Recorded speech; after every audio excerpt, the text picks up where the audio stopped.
안녕하세요. 글로벌 리포트 장량입니다. 저는 오늘 포토맥 강변에 위치한 워싱턴 DC 문화예술의 중심 케너디 센터에 나와 있습니다. 미국 최초의 정부 지원 공연 예술 시설인 케너디 센터는 1971년 9월 레너드 번스타인이 작곡한 미사의 초연과 함께 화려하게 개관했는데요. 공연장으로만 알려져 있지만 확장 공사 끝에 지난 7일 워싱턴 시민을 위한 복합 문화 공간으로 재탄생해서 지금 개관 기념 축제가 한창입니다. 더 리치라는 이름의 신축 건물 3곳과 야외 정원은 관객과 예술의 경계를 허무는 창조적 공간으로 조성됐는데요. 브로드웨이 뮤지컬이나 클럽 디제잉, 비트박스 등을 배울 수 있는 클래스가 열리고 있습니다. 일방적 공연만이 아니라 관객이 참여하는 프로그램을 더 다양하게 제공하려는 것이라고 하네요. 앞으로 음악회, 영화 상영, 워크숍 등 500여 개가 넘는 크고 작은 행사가 열리고요. 실내외 곳곳에 설치된 조각, 설치미술 작품도 둘러보실 수 있습니다. 오는 22일까지 열리는 개관 행사는 무료지만 온라인을 통해 입장권을 신청해야 합니다. 다양하고 깊이 있는 세계 소식 전해드리는 글로벌 리포트 지금 시작합니다.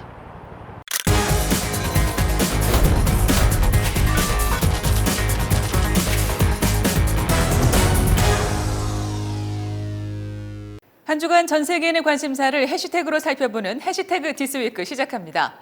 이스라엘 조기 총선 결과 베냐민 네타냐후 총리의 연임이 불투명해지면서 이번 주 주요 해시태그에 올랐습니다. 17일 치러진 이번 총선에서 네타냐후 총리가 속한 리쿠드 당과 베니 간츠 전 육군 참모총장이 이끄는 청백당이 접전을 벌였지만 두 당 모두 120의석 중 과반을 확보하지 못했습니다. 총 재임 기간 13년 넘게 집권 중인 네타냐후 총리는 현재 뇌물수수 등 비리 혐의로 검찰 기소를 앞둔 상황이라 다른 정당들과 연정을 구성하기도 쉽지 않은 상황입니다. 총선 결과 분명한 승자가 없을 경우 이스라엘 대통령이 당 대표들과 협의 후 연정 구성 가능성이 높은 당수를 총리 후보로 지정하게 됩니다. 남태평양 솔로몬 제도가 36년 만에 타이완과의 단교를 선언하고 중국과 수교하겠다고 밝혀 이번 주 주요 해시태그에 올랐습니다. 중국은 하나의 중국 원칙을 내세워 자국과 외교 관계를 맺는 국가에 타이완과 단교하도록 압박하고 있는데요. 중국의 경제력을 앞세운 외교 공세로 타이완의 수교국이었던 엘살바도르, 도미니카 공화국, 부르키나파소, 상투메 프린시페, 파나마 등 5개국이 최근 타이완과 단교했습니다. 차이잉원 타이완 총통은 취임 후 지속적으로 타이완 독립을 내세우며 중국 정부와의 갈등이 고조되고 있는데요. 솔로몬 제도의 단교로 인해 타이완은 이제 수교국이 16개 나라가 됐습니다. 돼지에게 발병하면 치사율이 100%에 이르는 아프리카 돼지열병이 아시아에서 확산하면서 한국에서도 확진 판정 사례가 나와 이번 주 주요 해시태그에 올랐습니다.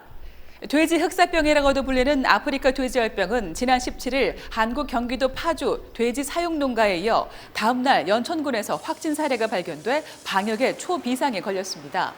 아프리카 지역의 풍토병인 아프리카 돼지열병은 바이러스에 의한 질병인데 아직 백신이나 치료약이 개발되지 않았습니다. 감염 경로가 불확실한데 발병까지 잠복 기간도 최대 21일이나 돼 얼마나 많은 가축이 영향을 받았는지 불투명한 상황입니다. 도널드 트럼프 미국 대통령이 가향 전자담배가 청소년들을 병들게 만든다고 비판한 가운데 미국에서 전자담배 퇴출 목소리가 커지고 있어 이번 주 주요 해시태그에 올랐습니다. 18일부터 미시간주가 가향 전자담배 판매를 금지했고 전날 뉴욕주도 일반 담배 맛과 멘톨 향이 나는 전자담배를 제외한 모든 가향 전자담배에 대해 판매를 중단시켰습니다. 최근 가향 전자담배 흡연으로 청소년의 흡연율이 급등하고 폐질환 환자가 사망하는 등 폐단이 드러나기 시작했는데요. 미국에서 시작된 퇴출 운동이 어디까지 이어질지 전 세계가 주목하고 있습니다. 이어지는 클릭 글로벌 이슈에서는 박승혁 프로듀서가 사우디 정유시설 드론 공격으로 불거진 이란과 사우디의 패권 다툼에 대해 자세히 설명해드리겠습니다. كافة الدلائل والمؤشرات الأولية لم يكن الهجوم الإرهابي من الأراضي اليمنية كما تبنت الميليشيات الحوثية. هذه الميليشيات مجرد أداة. No, I don't want war with anybody, but we're prepared more than anybody. 사우디아라비아가 지난 14일 자국 핵심 석유 시설에 대한 드론 공격의 배후 세력으로 이란을 지목했습니다. 예멘의 후티 반군이 자신들의 소행이라고 주장했지만 사우디는 그 뒤에 이란이 있다고 판단한 겁니다. 미국의 도널드 트럼프 대통령은 전쟁을 원치 않지만 우리는 언제든 준비가 돼 있다면서 이란에 대한 군사작전을 암시하는 듯한 발언을 해 중동 갈등에 또다시 미군이 휘말리는 게 아니냐는 관측까지 조심스럽게 나오고 있는데요. 클릭 글로벌 이슈 오늘은 중동의 패권을 놓고 이란과 사우디 사이에 벌어지고 있는 오래된 세력 다툼에 대해 살펴보겠습니다. 현재까지 알려진 사실은 여러 대의 드론이 사우디 동부 아브카이크 정유시설과 쿠라이스 유전에 접근한 뒤 폭탄을 투하해 순식간에 불바다를 만들었다는 건데요. 아브카이크는 사우디산 원유를 수출하기 전에 유황을 제거하는 탈황 공정을 하는 정유시설입니다. 이번 공격으로 세계 석유 공급량의 5%인 하루 570만 배럴의 생산이 차질을 빚게 됐다고 합니다. 전 세계 석유 공급 체계를 뒤흔든 이 공격은 과연 누구의 소행인가 관심을 끄는데요. 예멘 반군이 공격 배후를 자처하고 있는데도 미국과 사우디는 그 말을 믿지 않는 분위기입니다. 후티 반군의 거점인 예멘에서 석유 시설까지 직선거리만 1000km가 넘는 데다 이들이 보유한 드론 성능으로 사우디 시설을 정밀 타격하기는 쉽지 않다는 것이죠. 실제로 사우디 정부는 폭격 현장에서 이란산 무기의 잔해가 발견됐다며 대응 수위를 높이고 있는데요. 미국 정부 또한 자체 분석 결과 예멘이 아닌 이란을 배후로 지목하고 있습니다. There is no evidence that the attacks came from Yemen. Emerging information indicates that responsibility lies with Iran. 마이크 폼페오 국무장관은 곧바로 트위터에 이란의 소행이 의심된다고 적시했고 트럼프 대통령 역시 범인을 확신할 만한 근거가 있다. 우리는 장전이 완료됐다고 트위터에 올리면서 이란에 대한 압박 수위를 높이고 있습니다. 이란 정부는 미국과 사우디의 주장에 대해 근거가 없다며 일축했는데요. اینا مدرسه رو نزدند. اینا بازار صنعا رو نزدند. اینا یک مرکز صنعتی رو حمله کردند برای اینکه به شما هشدار بدن. 사우디가 조만간 대응을 준비 중인 것으로 알려져 중동에 또 한 번 전운이 감돌고 있습니다. 사우디가 이번 공격을 이란 소행으로 판단하는 또 다른 중요한 이유가 있는데요. 예멘 내전을 계기로 진행 중인 이란 사우디 대리전 끝에 이란이 직접 공격을 감행했다는 분석이 설득력을 얻고 있기 때문입니다. 2015년 발발한 예멘 내전은 수니파 정부군과 시아파 후티 반군의 싸움인데요. 사우디가 예멘 정부군을 지원하고 이란이 같은 시아파인 후티 반군을 지원하면서 이란과 사우디 간의 대리전이 치러지는 양상입니다. 인구나 경제 규모 면에서 중동의 대국인 두 나라가 지역 패권을 놓고 언젠가는 부딪힐 것이란 염려가 현실화하고 있다는 관측이 나옵니다. 이 문제를 자세히 이해하려면 중동의 역사와 종교적 배경에 주목할 필요가 있습니다. 바로 수니파와 시아파 사이의 오랜 갈등인데요. 7세기 이슬람교의 태동기 예언자 무함마드의 후계자 문제로 갈라선 수니파와 시아파는 오랫동안 이슬람 세계의 주도권을 놓고 반목해왔습니다. 20세기 중동의 패권은 사우디를 필두로 하는 이슬람 수니파 산유국이 쥐고 있는데요. 사우디, 아랍에미리트, 카타르, 쿠웨이트 등이죠. 이들은 막대한 오일머니와 친미 외교 정책으로 중동을 넘어 세계에서 큰 영향력을 행사했고 소수 종파인 시아파는 상대적으로 밀려났습니다. 이란은 바로 이 점을 파고들었습니다. 시아파는 이란, 이라크, 바레인 등 주요 산유국에서 인구의 다수를 차지하고 레바논 인구의 46%, 예멘의 44%, 시리아의 15% 등 중동 전역에서 무시할 수 없는 비중을 보유하고 있습니다. 이란은 아랍이 아닌 페르시아 민족의 국가로 아랍인이 다수인 중동에서 지도자 노릇을 하기가 사실 어려운데요. 민족 대신 종교적 동질성을 앞세워 각국의 시아파 집단들과 손잡고 영내 영향력 확장을 꾸준히 추진해왔습니다. 이란은 레바논의 시아파 정당 조직 헤즈볼라를 후원하는 한편 사담 후세인 사후 혼돈에 빠진 이라크나 내전 상태인 시리아의 시아파 세력을 지원해 영향력을 키웠고 최근 사우디와 단교한 카타르까지 끌어들이며 과거 어느 때보다 강력한 시아파 초승달을 구축하고 있는데요. 이게 사우디에게는 엄청난 압박으로 작용하는 겁니다.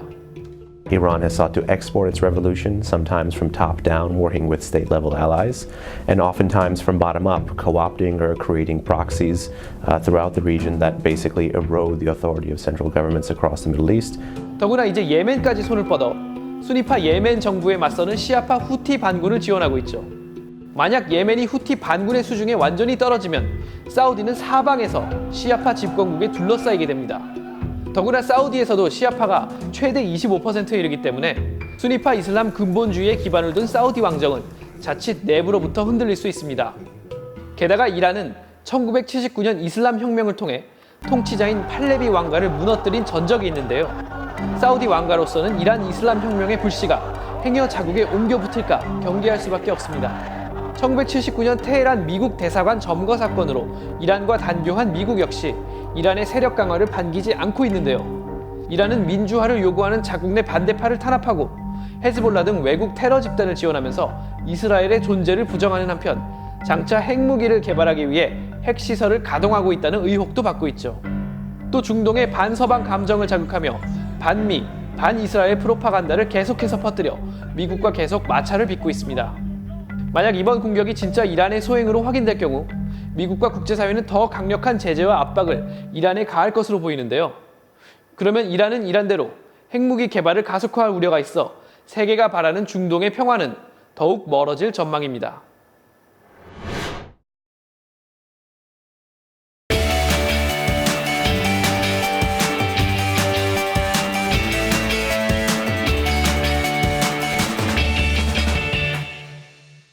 진솔한 이야기를 통해서 미국 사회의 변화, 지역의 역사, 다양한 삶과 문화를 살펴보는 글로벌 리포트 아메리칸 테일 시간입니다. 현장의 생생함을 전해줄 김관우 프로듀서 함께합니다. 안녕하세요. 안녕하세요. 네, 오늘은 어떤 이야기를 소개해 주실 건가요? 네, 슈퍼맨, 배트맨, 원더우먼, 트랜스포머 많이 들어보셨을 텐데요. 바로 미국 만화를 기반으로 탄생한 인기 캐릭터들입니다. 혹시 코믹스라고 불린 미국 만화책을 접해보신 적이 있으신가요? 만화책은 못 봤는데요. 블록버스터 영화를 통해서 상당히 낯이 익은 이름들인데요. 이게 바로 만화책에서 시작됐다는 얘기죠? 네, 맞습니다. 만화책에서 탄생한 영화를 포함한 컨텐츠 시장으로 뻗어나가고 있는 인기 캐릭터들이 많은데요. 오늘은 워싱턴 DC의 미국 만화방에 들려 남녀노소 가리지 않고 빠져들게 하는 만화의 독특한 매력을 여러분께 소개해드리려 합니다. 자, 그럼 미국 슈퍼히어로 만화책이 갖고 있는 매력을 알아보면서 글로벌 리포트 다음 시간에 인사드리겠습니다. I mean, I think comics is like kind of become this evolution of like the marriage between pictures and words.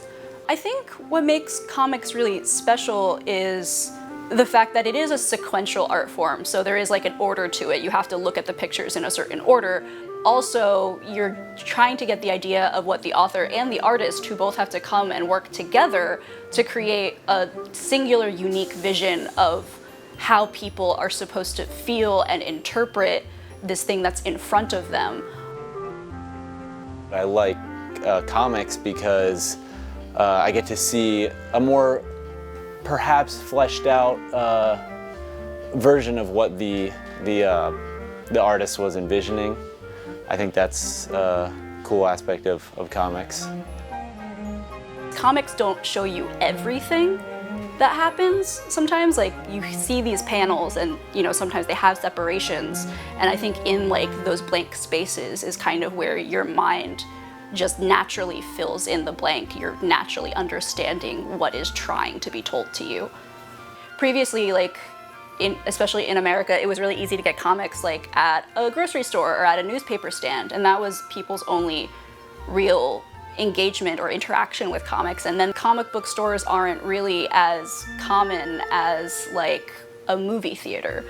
Now it's a little bit easier because comic books have like entered the market of like where regular books are, and the ones that are available in places like a big box store like a Barnes & Noble or a Walmart are only superhero books like from DC. But what people don't realize is that there are comics that aren't superhero related at all, that aren't being made by Marvel or DC. So they get to read all these different stories done by all of these different people, but about the same characters that they've known and loved for a really long time. And you have some novels that do that, but I think comics do that on like a really special level. And I think the art and the words, like the engagement of both of those things are really special to people. I guess comic books for me help me begin to appreciate other books, more complicated books. That's what makes comic books really enjoyable for me and why I always like going back to it. Yeah, so I mean, I really believe that comics are for everybody. So we in particular do work with school libraries, and we provide them with a selection of a bunch of different series in single issues mostly that are appropriate for different age groups. And so we're very excited about that. I think that everybody should be able to read comics freely and without shame, and to be proud of it because it's fun. It's for everybody.